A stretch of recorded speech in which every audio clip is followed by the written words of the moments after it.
Hello function lovers, welcome to my channel WXYZ diary. तो चलिए Lycan's Untamed Ambassador का part 12 start करते हैं। एक अंधेरा केव था और चारों तरफ बहुत ही शोर हो रहा था। एम्बेसडर वेबुसियन उस अंधेरे केव में बंद था।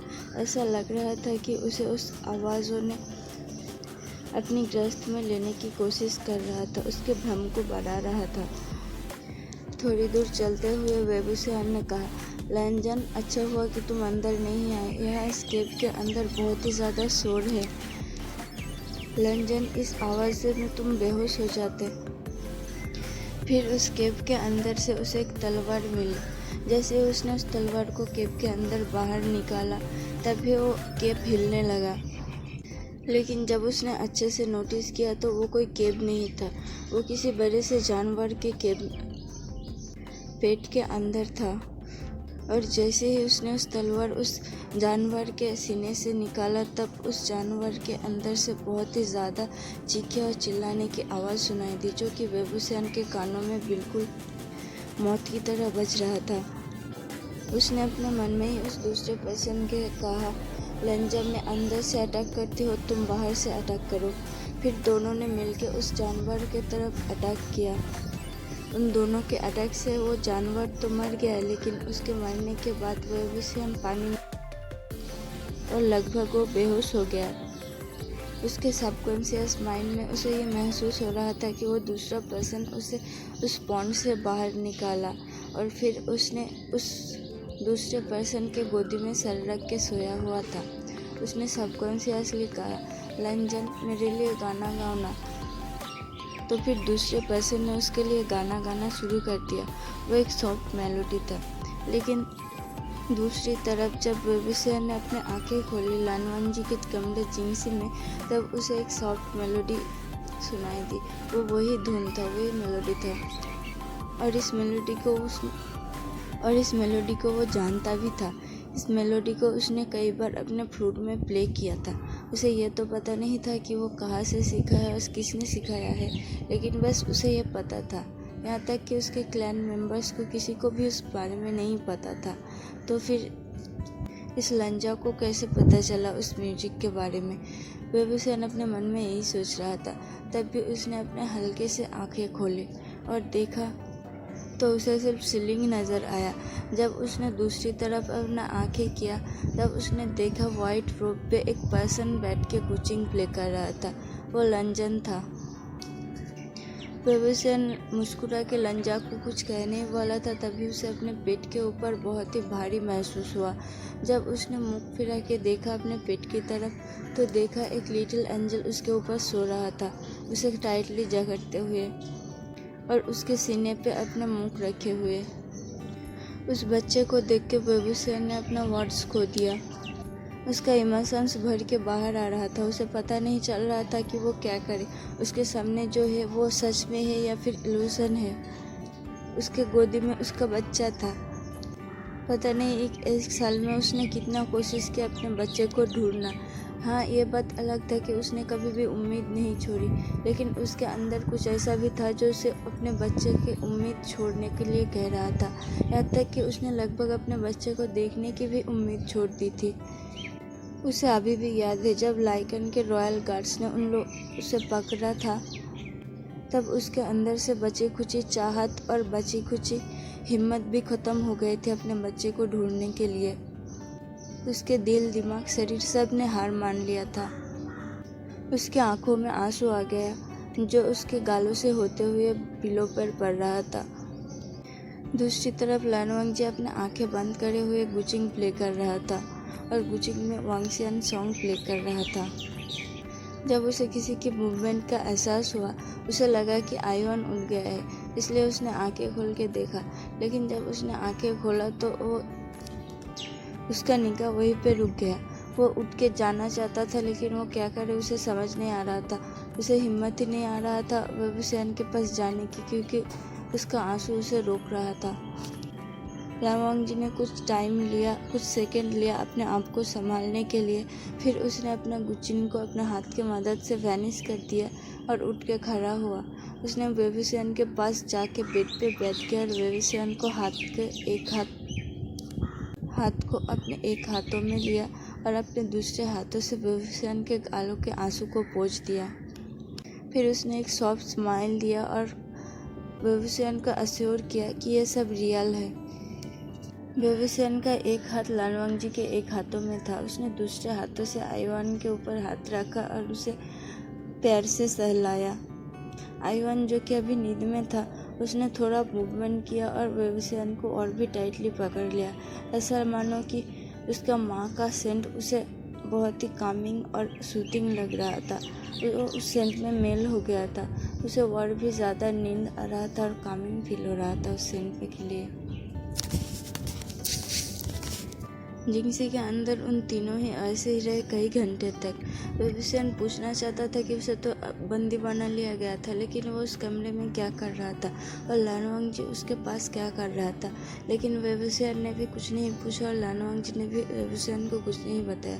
वो सिर्फ बेबीसियन के एक हाथ को पकड़ के बैठा रहा और बेबीसियन के दूसरे हाथ आइवान के ऊपर था, जो उसे प्रोटेक्टिवली पकड़ा हुआ था। कई घंटों बाद आइवान ने थोड़ा सा मूव किया। उसका आंखें धीरे धीरे खुल रहा था। वो लानवांग जी की तरफ मुँह करके सोया हुआ था। जब उसका आंखें खोला तब उसने सबसे पहले लानवांग जी को अपने पास बैठे हुए देखा। उसने मुस्कुराते हुए पापा कहा, लेकिन बेबीसियन चौंक गया उसके पापा कहने से। उसने और भी टाइटली आइवान को पकड़ लिया।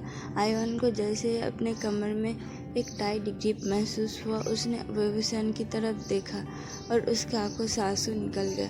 उसने टाइटली बेबीसियन के गले को हग कर लिया और कहा, मम्मा, मैंने आपको बहुत मिस किया। फाइनली अब जग गए हो। बेबीसियन ने लानवांग जी के हाथों से अपने एक हाथों को छुड़ाया और उसने दोनों हाथों से आइवान को टाइटली हग कर लिया।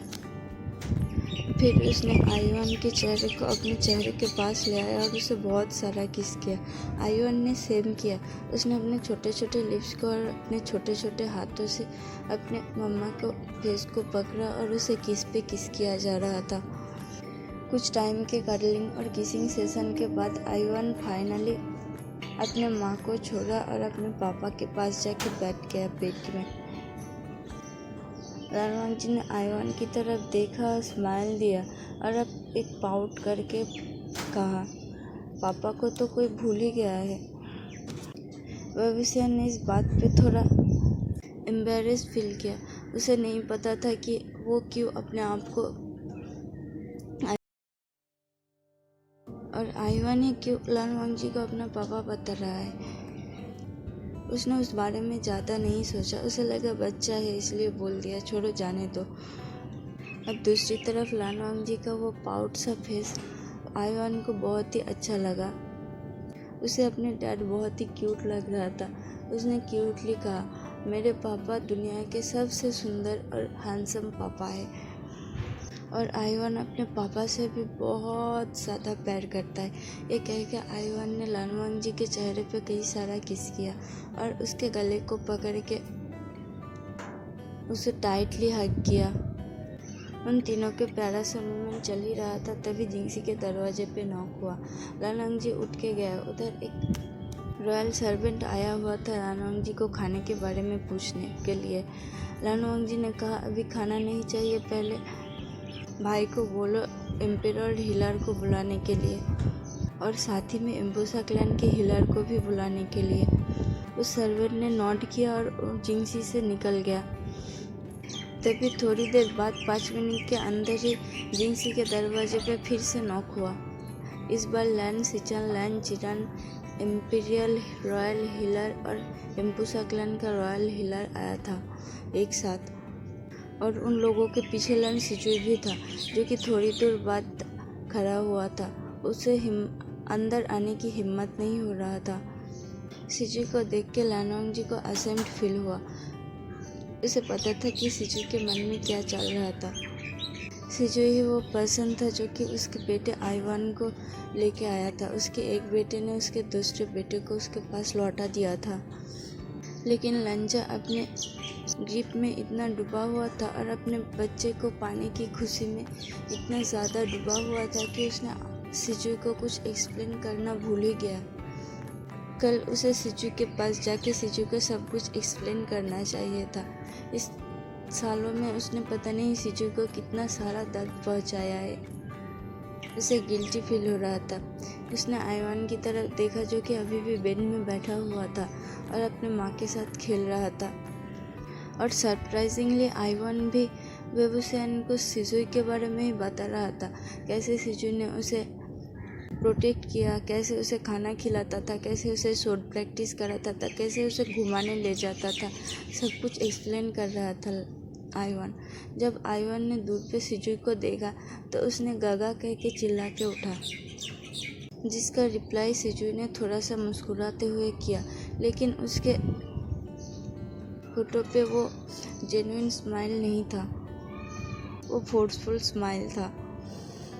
लन वांगजी ने आइवान के पास जाके कहा, आइवान, क्या तुम थोड़ी देर के लिए गागा के पास जाना चाहोगे? आइवान ने नोट किया और लन वांगजी ने आइवान को अपने गोदी में उठाया और सिजू के पास दिया।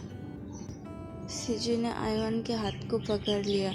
वो वेबुसेन के पास जाके उससे बात करना चाहता था, लेकिन अभी ये सही टाइम नहीं था, इसलिए उसने आइवान को लेके जिंगसी से बाहर चला गया, ये कह के, आइवान चलो मैं तुम्हें अपना कमरा दिखाता हूँ और क्लाउड रिसेस घुमाता हूँ। और दूसरी तरफ वेबुसेन लैन सिचन, लैन चिरन, लैन सिजू और लैन इम्पीरियल हिलर को देख के चौंक गया। उसे लगा कि वो लोग फिर से उसे हार्म करने आए हैं, लेकिन तब उसने उन लोगों के साथ उनका इम्पूसा क्लैन के हिलर को भी देखा, जो कि वेबुसेन को देख के एक प्यारा सा स्माइल दिया और उसे बाव किया। वैसे तो वेबुसेन के होश में आने की खबर सुन के सबसे पहले इमोर्टल बाओसन सरन को आना चाहिए था, लेकिन बाओसन सरन अब तक नहीं आया। क्या लगता है आप लोगों को कि बाओसन सरन अभी क्या कर रहा होगा और वो क्यों नहीं आया? अगर आपको कोई आइडिया है तो प्लीज़ कमेंट में बताना।